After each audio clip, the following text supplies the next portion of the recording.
누구 마음대로 입각설에 야권이 반발하고 있습니다. 그래서 탕평 인사 어떻게 해야 이게 성공할 수 있을지를 한번 짚고 넘어가야 되지 않을까요? 인사가 앞으로도 계속될 테니까. 일단 유승민, 심상정 그리고 탄핵을 찬성했던 한국당 의원도 오케이.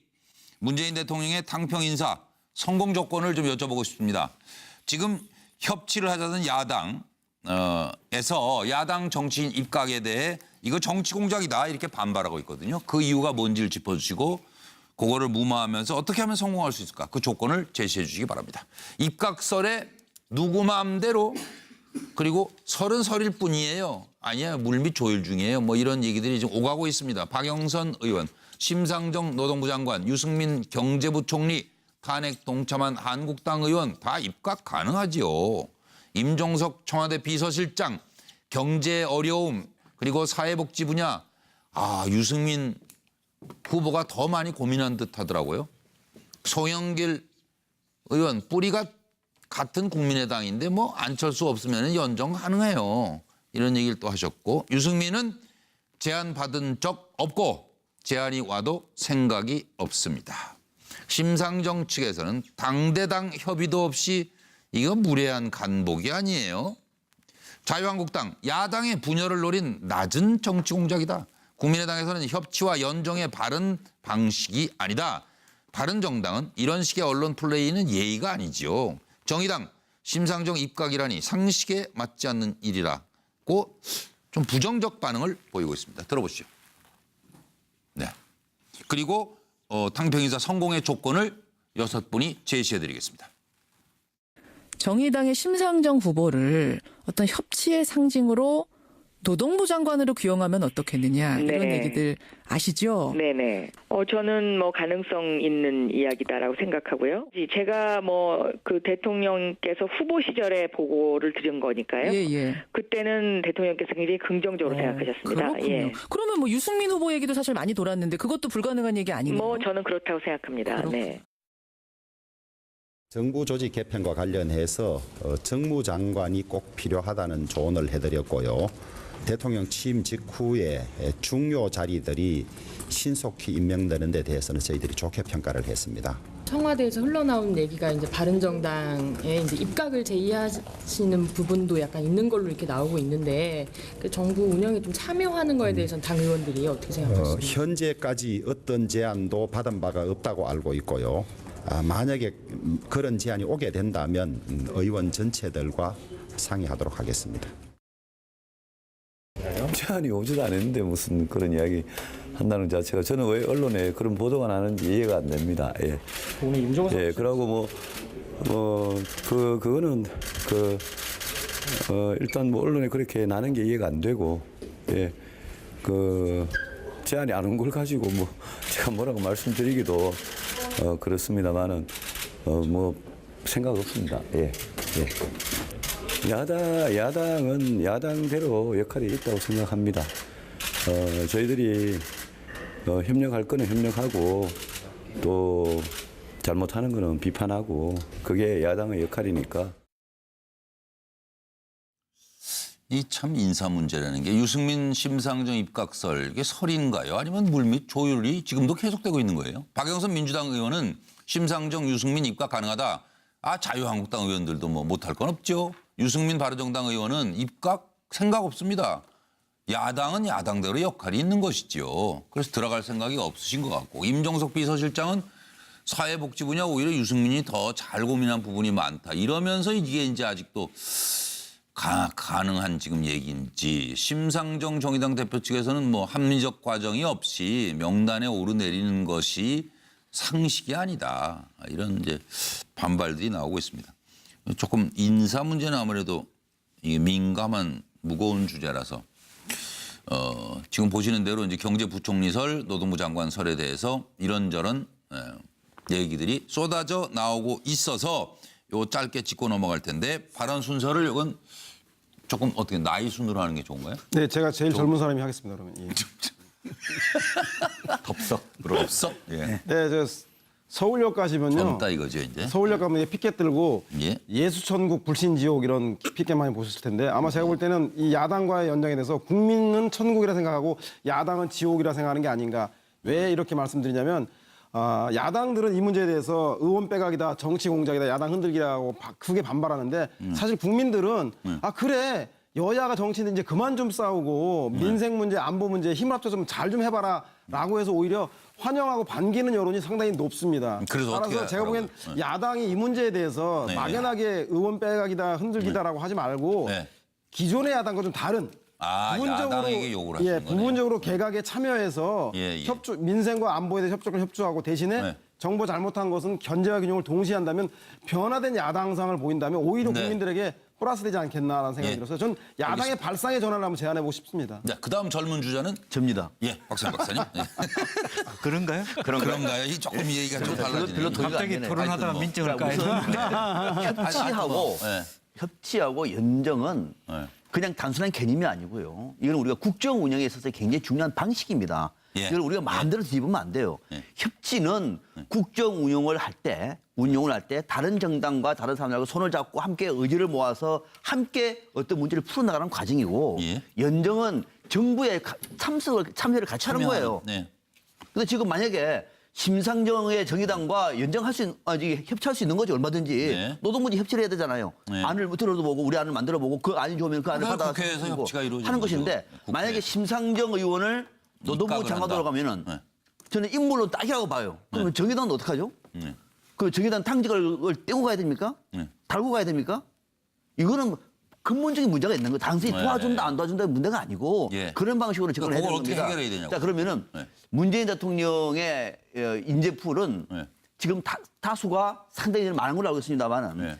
앞으로 탈기파를 최대한 지향해야 됩니다. 예, 예. 최대한 지향해야 됩니다. 예. 그래서 강호의 수많은 인재들을 다 발탁할 경우에 그동안에 친문 패권 또는 친노 패권이라 얘기했는데 국정 운영에서는 전혀 그것이 아니었다. 네. 제일 좋은 평가를 받을 것 같고 네. 야당은 만약에 입각을 할 경우에는 앞서 말씀드린 것처럼 당 적의 문제라든지 이런 것들 때문에 혹시 우리가 예. 문재인 정부의 이중대가 되는 것 아니냐 이거는 다음 선거를 치르기 어렵습니다. 예, 그런 예. 측면에서 혹시 우리가 예. 이 뭐 연정의 대상이 돼가지고 이중대 비판받아버리면 어떡하나라고 하는 고민 때문에 지금은 아니다 이렇게 말하고 있는 거죠. 아니 그럼 고영수 교수님 보시기에 이게 잘못했다가 이거 뭐 쇼업하고 마는 거냐 그냥.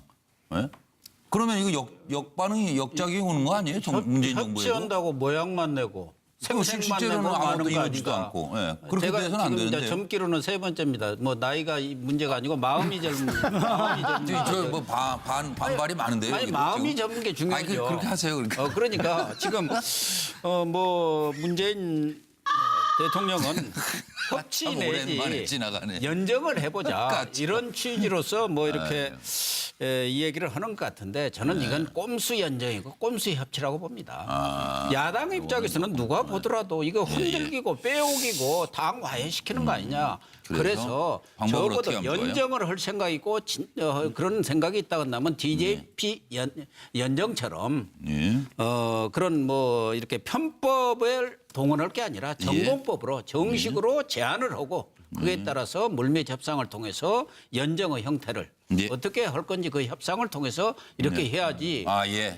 이거 한 사람씩 빼오면 그건 빼오기지 연정도 아니고 협치도 아닙니다. 네, 그러면 알겠습니다. 그 당은 어떻게 되는 겁니까? 예. 그건 누가 보더라도 A에 맞지 않는 일이다 그렇게 생각합니다. 예, 알겠습니다. 이제 이종무 실장으로 가는데 발언 순서는 실제 나이와는 무관함을 알려드립니다. 이미 다 깨졌으니까. 몸도 마음도 젊은 제가 하겠습니다. 예. 이 연정의 참 뜻이 뭐겠습니까? 지금 사실 서영호 소장이 한마디만 합시다 이렇게 좀 올려놨는데 예. 서 소장께 아까 서 소장께서 뭐라고 그러셨냐면 이 야당이 전격적으로 사실 그 생각을 바꿔야 된다 이렇게 말씀하셨는데 그러려면 어떻게 해야 되냐면 지금 고영신 박사님 말씀처럼 이 누구를 뭐 입각하겠다가 아니라 당의 얘기를 해야 돼요. 이건 당대당 협의입니다. 연정이란 건.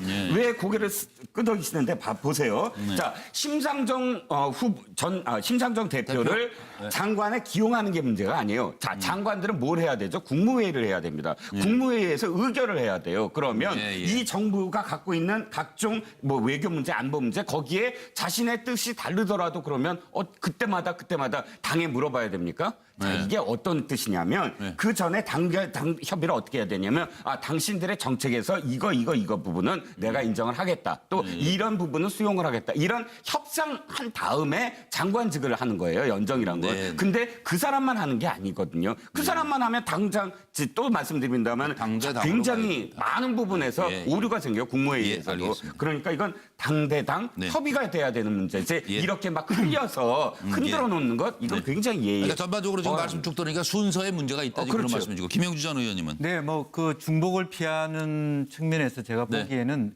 그래도 이 말하자면 두 분은 대선 후보였지 않습니까? 예. 그러니까 사실은 나의 몸값이 그냥 그 대통령 밑에 장관할 그런 정도로 바로 이 거명되는 것 자체가 불쾌할 수 있죠. 예. 실제적으로. 그리고 아까 방금 앞에서 얘기한 것처럼 당대당의 협의 그런 기본적인 어떤 정책을 가지고 그 정책에 준하는 대표성으로서 제안을 하고 받아들일 수는 있겠죠. 근데 그거 없이 그냥 이름을 흘린다는 것은 또 책임 총리제라고 하는 기본 골격에도 맞지 않습니다. 그렇기 때문에 이건 설이 빨리 정리되는 게 낫겠네요. 그러면. 예우도 갖추고 당대당의 어떤 연정의 기본적인 프로세스를 밟아가서 해야 될 문제입니다. 김능구 대표님. 이런 이야기가 왜 나왔는가를 생각해 봐야 됩니다. 같이 대선에서 경쟁했던 후보, 유승민, 심상정 후보 등을 입각시키겠다. 이런 이야기들이 어느 선거에서는 나올 수가 없는 이야기입니다. 그런데 왜 나왔느냐? 이 국민들이 다 그랬죠. 지금 여소야도에서 누가 대통령이 되더라도 국정을 어떻게 안정적으로 운영할 것이냐. 답이 협치가 필수고 연정은 선택이다. 이렇게 했습니다. 그래서 문재인 대통령도 대탕평 대통합 정부를 갖다가 주창했고 이 안철수 후보도 개혁 공동정부를 주창했고 이번엔 뭐 누구라도 예외일 수 없죠. 예외일 수가 없었죠. 그렇기 때문에 상황이. 이게 대한 준비된 대통령이라면 이게 대한 준비도 돼 있어야 된다. 이걸 갖다가 그 어느 날 그 입각 인사 발표를 하면서 누구를 지명하는 것이 아니라 이 부분들은 연정과 협치의 그 원칙을 지켜야 된다. 그래서 당대당에서 어떤 그런 정책이라든지 노선이라든지 이런 부분에서 충분히 상의하고 서로 간의 어떤 최소한의 어떤 공동적인 부분을 합치해서 그게 따라서 어떤 인사는 차후에 이 선택되어야 된다 이렇게 보고요. 근데 야당들은 보면은 이거는 지금 현재 우리 이 구조가 예를 들면은 5당 체제 아닙니까? 이 5당 체제에서 여당은 지금 불안할 수밖에 없습니다. 과반수도 안 되기 때문에 매 사안마다 다른 당의 눈치를 봐야 되고 제일 그 아쉬울 수밖에 없을 거잖아요. 그랬을 때 가반이라도 넘기자 하는 어른 이런 욕구가 생기지 않을 수 없어요. 그렇기 때문에 자칫 잘못하면은 여당이 흡수 통합될 수 있다. 야당을 분열시키고 흡수 통합될 수 있다는 이런 우려가 생길 수밖에 없습니다. 알겠습니다. 그러니까 이거 서영선 한 말씀. 짧게만 말씀드리면 물론 연대는 통합이나 합당 같은 게 아주 높은 수준이 있는 반면에 중간 단계인 서로가 인정하는 연정도 있고요. 그렇지 않고 부분적으로 참여하는 입각도 있습니다. 물론 그것이 개인적으로 차원이 되는 게 아니라 당과 당이 협의되는 것이 뒷받침돼야 되겠죠. 그리고 최소한 만약에 문재인 정부에 참여한다면 야당 후보들이 문재인 후보의 국정 철학에 대해서 정책에 대해서 동의하는 절차는 좀 있어야 되겠죠. 하지만 이런 제안들에 대해서 정치인들은 위기의식이 있을 거예요. 당의 정체성이라든가 차이라든가. 하지만 위기가 곧 기회라고 어느 한 당도 지금 과반 의석을 갖고 있지 못한 이 위기가 오히려 이런 그 기회가 될 수 있는 연정의 토대가 될 수 있다는 생각이 들고요. 끝으로 링컨 대통령이 공화당의 대통령 후보가 되었는데 본선에서 경쟁했던 민주당의 대선 후보를 남북전쟁 장관을 시키고 자기와 당내 경선했던 사람들 주요 장관에 앉힙니다. 그래서 지금도 미국에서 가장 존경받는 그 대통령으로 추앙받는 이유가 라이벌 내각을 만들었기 때문인데 아마도 정치인들은 이런 것에 대해서 둔감할지 몰라도 국민들은 아주 환영하고 있다는 사실 야당도 한번 다시 한번 새겨보기 바라고 그리고 여당인 문재인 정부 측에서도 진지하게 이것을 접근해야지 한번 그러니까 이게 설이 돌아다니는 건 안 좋다니까요. 그건 빨리 정리하고 필요하다면 얼마든지 공개 협의로 이 문제를 해결해 가는 것이 좋겠다는 말씀으로 알고